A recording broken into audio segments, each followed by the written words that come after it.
অবাধ ও শান্তিপূর্ণ নির্বাচন হলেও ভোট পরবর্তী বিপত্তি অব্যাহত। স্ট্রং রুম ঘিরে জল্পনা শেষ নেই। পূর্বস্থলী দক্ষিণ বিধানসভা কেন্দ্রের স্ট্রং রুম তৈরি করা হয়েছে কালনা কলেজে, যেখানে সংরক্ষিত রয়েছে ইভিএম। সেই স্ট্রং রুমের নিরাপত্তা নিয়ে প্রশ্ন তুলছেন রাজনৈতিক মহলের একাংশ। তৃণমূল কংগ্রেস প্রার্থী স্বপন দেবনাথ শুক্রবার রাতে নিজেই স্ট্রং রুমের বাইরে পাহারায় বসেন। তার বক্তব্য, কারোর ওপর ভরসা নেই। বৃহস্পতিবার সিসিটিভি বন্ধ হয়ে গিয়েছিল, তাই ইভিএম যেখানে রাখা আছে সেই ঘরের তালা ও সিল ঠিকঠাক আছে কিনা দেখতে গিয়েছিলাম। আমাকে দূর থেকে দেখানো হয়েছে। সিসিটিভি সাময়িকভাবে বন্ধ থাকার ঘটনাকে ঘিরে ইতিমধ্যেই তৈরি হয়েছে বিতর্ক। স্ট্রং রুমের নিরাপত্তা নিশ্চিত করতে মোতায়েন রয়েছে পুলিশ ও কেন্দ্রীয় বাহিনী। তবে রাজনৈতিক চাপানুতরে উত্তপ্ত হয়ে উঠছে এলাকা।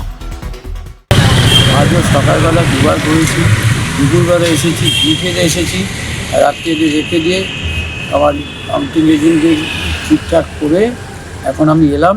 এখন রাত জাগবো, কালকেও রাত জাগবো, পরশুও রাত জাগবো। এদের বিশ্বাস নেই,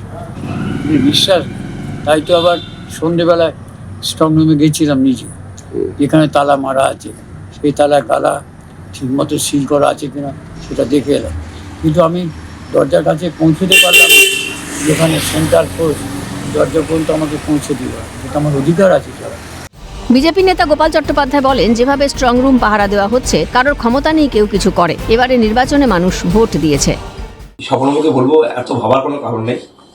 আপনিও জানেন, আমিও জানি, সবাই জানে যে পদ্ধতিতে স্ট্রং রুম পাহারা দেওয়া হচ্ছে তাতে কারোর ক্ষমতা নেই ওখানে গিয়ে কিছু করে। বিধানসভা লোকসভা আমরা জানি সাধারণত এই ধরনের ঘটনা ঘটেও না। কেন্দ্রীয় বাহিনী যথেষ্ট ইমানদারের সঙ্গে কাজ করে।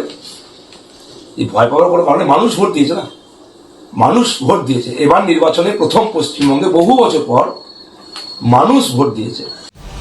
বর্তমানে কড়া নিরাপত্তার চাদরে মুড়ে ফেলা হয়েছে এই গণনা কেন্দ্র। মোতায়েন রয়েছে কেন্দ্রীয় বাহিনী। গোটা ঘটনা ঘিরে স্ট্রং রুম নিরাপত্তা নিয়ে নতুন করে রাজনৈতিক চাপানুতর শুরু হয়েছে, তা বলাই বাহুল্য। অরূপ সেনগুপ্তের রিপোর্ট, ক্যালকাটা নিউজ।